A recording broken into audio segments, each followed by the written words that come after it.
Brigade headquarter आपने बताया कि तबाह हुआ है, वो आसाम राइफल का तबाह हुआ है। ठीक है। और बनियाल सेक्टर में पाकिस्तान की फौज जो है वो एलओसी क्रॉस कर चुकी है और तमाम चौकियों पे कब्जा करके और उनको जो है, इसके अलावा पठानकोट एक बहुत मशहूर मारूफ और तारीखी इनका जो है वो अड्डा है, हवाई अड्डा है, जिससे ये भावलपुर और इस रीजन के अंदर अटैक वगैरह करते हैं, उसको भी हमने तबाह कर दिया है। तो जैसे जैसे खबरें आ रही हैं, एक जो बहुत बड़ी इस वक्त फाइट हो रही है वो सियालकोट के पास एक है परगवाल, और उसके तीनों तरफ जो है वो भारत है, वो भारत के अंदर पाकिस्तान का थोड़ा सा इलाका है। फौज की दौड़ें लगवाई हैं और वो मतलब उनको वहां से फंसा भी किया है, अब उनका पीछा भी जारी है। ठीक है। और ये कुछ अपडेट्स हैं, मैंने कहा महाज़े जंग से, वो भी आपके नाजरीन का और सामीन का हक है कि उन तक पहुंचाया जाए। इस वक्त राजस्थान में भी युद्ध पड़ गया है, जिसे कहना चाहिए घुमसान का। अब वहां से भी कुछ देर में ही आप ब्रेकिंग न्यूज चलाएंगे राजस्थान के हवाले से भी।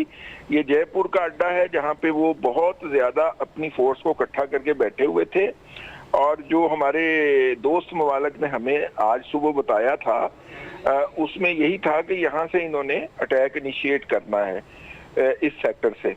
तो उस सेक्टर के अंदर उन्होंने क्या इनिशिएट करना था, पाकिस्तान की तरफ से जो है वो घुस के मारने वाली पॉलिसी के तहत जो है वो उनको रिस्पॉन्ड किया जा रहा है। देखिए, ये सारा कुछ जो है ये अपनी जगह के ऊपर, कम से कम 8 आर्मी इंस्टॉलेशन जो हैं उनको डिस्ट्रॉय किया गया है। और जब मैं आर्मी इंस्टॉलेशन कह रहा हूं तो उसके अंदर हवाई अड्डे शामिल नहीं है, ना श्रीनगर का ना पठानकोट का। तो इसलिए ये बात आपने जहन में रखनी है। उसके अंदर ब्रिगेड हेडक्वार्टर लेवल के ऑफिस शामिल हैं या उनके कुछ एंटी मिसाइल बैटरीज शामिल हैं जिनको हिट किया गया है टारगेट करके। लोकेट तो उनको पहले दिन ही हमने कर लिया था कि ये कहां पे वाक़या है। ठीक है रजी साहब, पाकिस्तान ये बात पहले से जानता था, पाकिस्तान ने कई बार खबरदार किया, मुसद्दिक़ इतलात थी, अता तारड़ साहब ने भी बात की, वज़ीर दिफा ने भी बात की और कहा कि हमें मालूम है, हमारे पास कन्फर्म इतलात हैं कि भारत ऐसी हरकत करेगा। और आज वो चीज़ हमारे सामने आ गई है कि भारत ने ये जो हरकत की है रात की तारीकी में, अंधेरे में, उसका एक बार फिर उसको हज़ीमत का भी सामना करना पड़ा है। आपके ख्याल से पाकिस्तान अब जिस तरह से डील कर रहे हैं, अगर हम आलमी मंजरनामे की बात करें तो पाकिस्तान ने जंग का आगाज नहीं किया, पाकिस्तान ने पहले हमला नहीं किया, ये हमला एक बार फिर गलती एक बार फिर भारत ने किया है। आपके ख्याल से ये गलती मोदी सरकार के कितना गले पड़ने वाली है?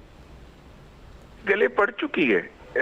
देखिए, बात ये है कि उन्होंने जो कुछ करना था कर लिया। अब आपका और मेरा काम है कि हम ये बताएं लोगों को। देखिए ना, दनियाल सेक्टर के अंदर भी तमाम चौकियों पे कब्जा हो गया पाक फौज का। ये मतलब कि जो वहां से फ्रंट से जो खबरें बच्चे भेज रहे हैं हमारे बरखुरदार, मैं उनकी बात आपको बता रहा हूँ।